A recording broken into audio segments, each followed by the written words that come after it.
Uma blusa de marca X pode custar R$ 350, uma outra 50, mas eu quero a de 350 porque ela me faz ser aceito na sociedade. Então, se houvesse espaço, eu acho que entraria nessa discussão que envolve o aspecto do consumismo.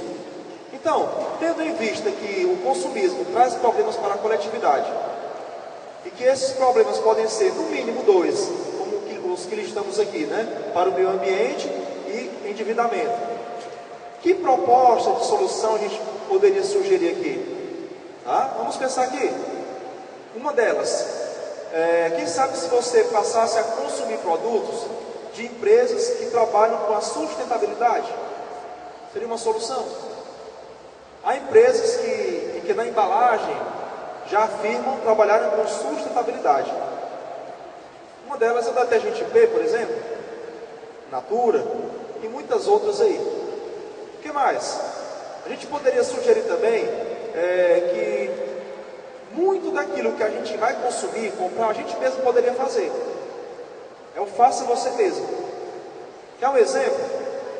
Vou falar lá de casa, certo? Eu sou o 10º filho de uma família pobre. Você imagina aí, 10º. Né? Pobre é especialista em fazer as coisas, né? Aquela manteigueira, pote de manteiga de 500 ml, vira Tupperware, né? E o pote de sorvete vira Tupperware também. E esse dia um aluno me contou, professor, eu tive uma decepção tão grande. O que foi?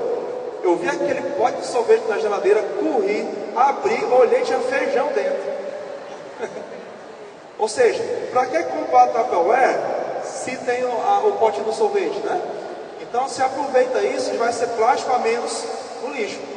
Lá em casa, por exemplo, a gente não trocava de roupa. Roupa é que trocava de pobre, né? Porque pobre não troca de roupa, roupa é que troca de pobre. Né? Passando mais velho, mais novo, até virar pano de chão, né? Pobre não compra pano de chão. Pega a calça velha, corta, já fez a bermuda. Puxa um pouquinho, customiza. Já virou de marca, né? Pega as pernas ali e faz uma saia para a irmãzinha. Ou então vira pano de chão. Faça você mesmo. Muita coisa a gente pode fazer e fica comprando, né? Ou contratando serviço. Eu tenho fé de que um dia eu vou aprender a ser pedreiro. E pensa esse negócio, cara é pedreiro, né? Vou aprender pelo menos para fazer serviço lá em casa. Então faça você mesmo. Seria uma ideia, dentro do possível. Uma outra solução que a gente poderia dar aqui, para você fechar aí o seu tema, era sistema de trocas. Por exemplo, você mora num condomínio, mora num lugar, numa rua que todo mundo se conhece. Final de ano, por exemplo, a confraternização, faz uma listagem daquilo que você tem e não quer, de valor, claro, né? E aí o outro põe o que ele tem e não quer, e no final do ano troca, não precisa comprar. Eu tenho um violão, o outro tem um teclado, o outro eu tenho alguma coisa, e aí troca-se e não há necessidade de comprar.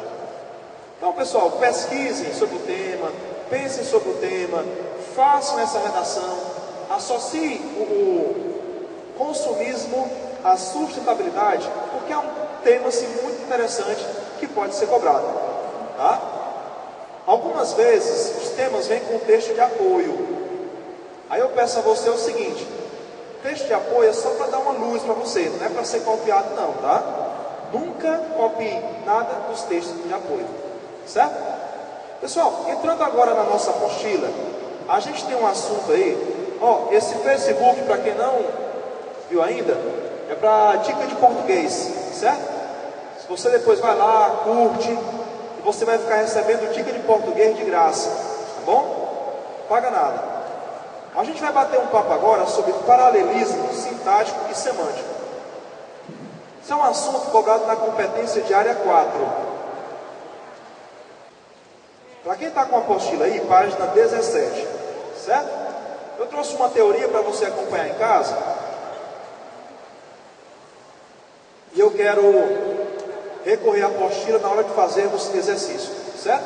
Pessoal, esse assunto aqui é um tanto técnico, certo? Eu vou precisar muito da atenção de vocês, porque ele mexe assim, com muito conhecimento. Esse assunto aqui, então, toda a atenção agora vai ser pouco, tá? Esse assunto, repito, ele é cobrado na competência de área 4, São 5 as competências do Enem. A competência 4 envolve diretamente o processo de coesão do texto. Sem coesão, a gente sabe que não existe texto. Sem coesão e sem coerência.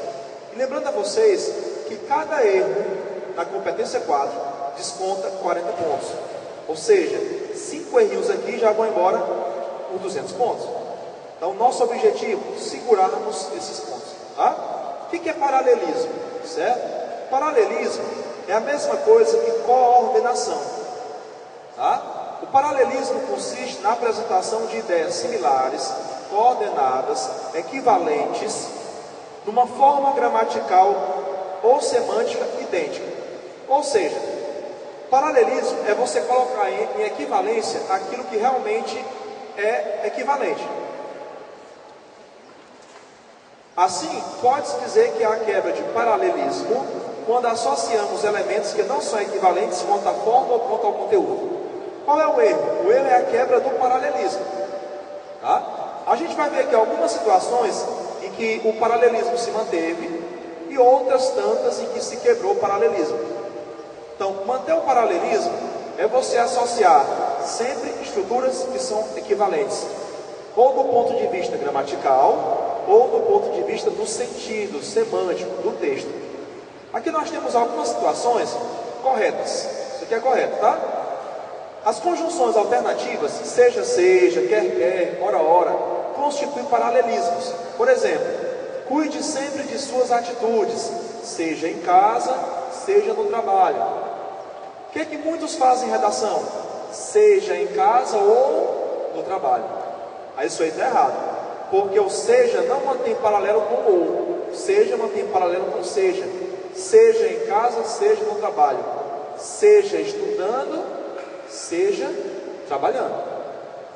Tudo isso aqui está correto, tá? Esse do meio aí, ó, por um lado, agradou aos convidados, por outro, desagradou a família. Por um lado, por outro, também constitui paralelismo. O tanto quanto também, observem aqui a mesma estrutura, ó. A despedida é extremamente ruim, tanto para quem parte, quanto para quem fica. Observe que depois do tanto, ao para quem. Depois do quanto, ao para quem. Nós temos aí a mesma estrutura. Tá? Aqui são exemplos corretos de paralelismo. Mais um exemplo correto, e em seguida a gente vai partir para aquilo que é errado. Ó, com verbos no infinitivo. A amizade serve não só para alegrar a vida, mas também para aliviar o estresse. O paralelismo aí se constrói a partir do não só, mas também. Não só, mas também. Lembrando que o não só, mas também dá a ideia de adição, soma. Observe que depois do não só, existe a preposição para e o verbo no infinitivo. Depois do mais também, há a preposição para e o verbo no infinitivo, aliviar. Isso é manter o paralelismo, é manter a mesma estrutura. Embaixo nós tiramos o infinitivo e usamos o gerúndio, que é a forma verbal que termina em MDO. A amizade tem auxiliado não só alegrando a vida, mas também aliviando o estresse. Observe aí, ó, que depois do não só vem um verbo no gerúndio, alegrando, um artigo e um substantivo. Depois do mais também vem um verbo no gerúndio, um artigo e um substantivo. Isso é manter a mesma estrutura. Para finalizar aqui, a gente passar para erros substantivos. A amizade ajuda não só a alegria da vida, mas também o alívio do estresse. Observe agora que depois do não só, existe um artigo, um substantivo e uma locução adjetiva na vida. Depois do mas também, existe um artigo e um substantivo e uma locução adjetiva do estresse. Ou seja, manter o paralelismo é manter a mesma estrutura, certo? É associar elementos que são equivalentes, em todos os sentidos. Agora a gente vai... detalhe. Até as propagandas fazem uso do paralelismo. Por exemplo, Nívea, beleza que se vê, beleza que se sente. Observe que embaixo aí nós temos a mesma estrutura. Beleza, beleza, que, se e o verbo. Olha uma publicidade contra o racismo. White, black, yellow. esse elo representando os asiáticos, né? Coração é o mesmo. Então, racismo é uma idiotice, né? Até porque não se pode falar de raças, porque só existe uma, que é a raça humana. E se tem alguém que merece todo o respeito deste mundo, é o negro, porque foi ele que construiu esse país a contragosto e de graça e nunca foi indenizado. Eu fico indignado quando alguém faz uma piada desse nível, viu? Então que a gente aprenda a se respeitar, né? Palmas para todos aqueles que são contra o racismo, né? Tentar viver bem que é melhor, né? Pessoal, como faz, como mostra. Mesma estrutura, certo? E aí a última propaganda do batom garoto, ó. Lambuzation é bom, lambuzation é bom. Depois que nossas mães nos apresentaram açúcar, nunca mais a gente conseguiu viver sem ele, né?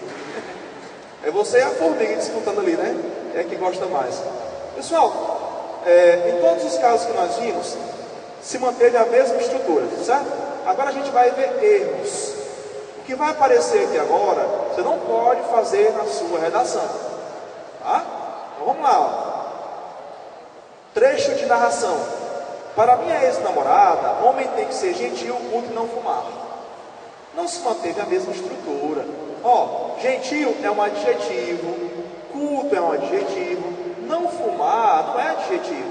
Então nós temos que tirar o não fumar e colocar o quê? Não fumante. Para minha ex-namorada, agora sim, homem tem que ser gentil, culto e não fumante. A hora que você não entender, você diz: conheci e gostei muito de Maria. Na fala não há problema, certo? Porque na fala o que importa é comunicação. Agora, se você observar, o verbo conhecer é transitivo direto. O que é um verbo transitivo direto? Como já explicou aqui outra vez, é um verbo que exige complemento sem preposição. Por exemplo, quem ama, ama alguém. Quem conhece, conhece alguém. Quem compra, compra algo. O verbo gostar, por sua vez, já é transitivo indireto. O que é um verbo transitivo indireto? É aquele que exige complemento com preposição.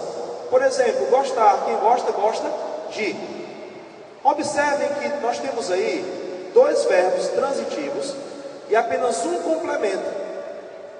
Eu não posso usar apenas um complemento para os dois verbos, porque eles têm transitividade diferente. Eu só uso um complemento para dois verbos quando eles têm a mesma transitividade.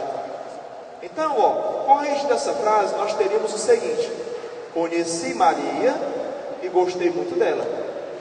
Quem conhece, conhece alguém. Quem gosta, gosta de alguém. Então, cada verbo deve ter o seu complemento. Agora, se ao invés de gostar fosse amar, eu poderia dizer: conheci Maria, conheci e amei Maria. Porque os dois verbos têm a mesma transitividade. Então lembre-se disso na sua redação, tá? Não use um complemento para dois verbos que têm transitividade diferente. Aqui, ó, ele é um médico muito legal e que tem muita popularidade. Observe que a conjunção I, certo? A conjunção I está coordenando o adjetivo legal e uma oração. Para que haja equivalência, eu teria que transformar que tem muita popularidade em um adjetivo, porque é isso que o I coordena. Corrigindo a frase, ele é um médico muito legal e popular. Perceba que o I é o elemento de coordenação. Ele não pode coordenar o que não é equivalente. Por isso nós tiramos a segunda oração e a transformamos em um adjetivo.